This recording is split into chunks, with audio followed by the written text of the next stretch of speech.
Hey, friends. You can thank our new friend Tyler for bringing this Thursday thought.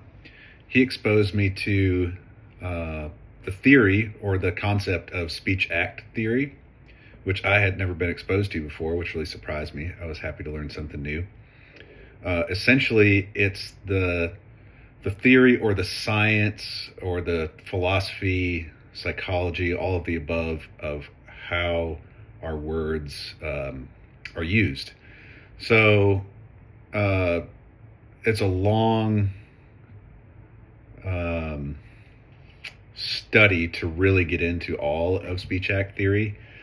But the key takeaways that I want to share are kind of the three stages of speech or of language. So it starts with locution or locutionary thoughts, which is literally the words coming out of your mouth, like what was said. So for our instance, it would be the paint is wet. That's a factual statement. Now, illocution is the intended meaning of those words or the function behind those words. So in our example of the paint is wet, you could be saying that to warn somebody not to touch it. It's not the words that are said, but it's how they're said and what they're intended for. And then the third is perlocution, and that is the way that the statement or the words have an effect on the listener, what they actually hear and what they actually do.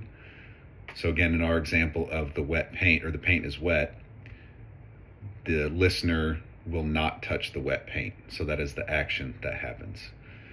This can be unpacked in a lot of different ways. For us, I think it's remember when you're saying something, the words you're saying may mean something to you, and then the way you say it can be intended or can be taken a different way, and even the way the listener perceives that and what they hear you saying or what they take away from that sentence could be totally different than what you actually said. So again, there's a lot of things you can use from this of making sure you speak clearly, making sure you ask questions to understand that everybody's understanding the same thing, not just the words being said, but actually the intent and what the outcome is. So I really encourage you to just do a quick research on speech act theory. You can gain a lot in a short period of time without really digging into it. I've dived deep in the last day since I learned about this, and it's really interesting stuff.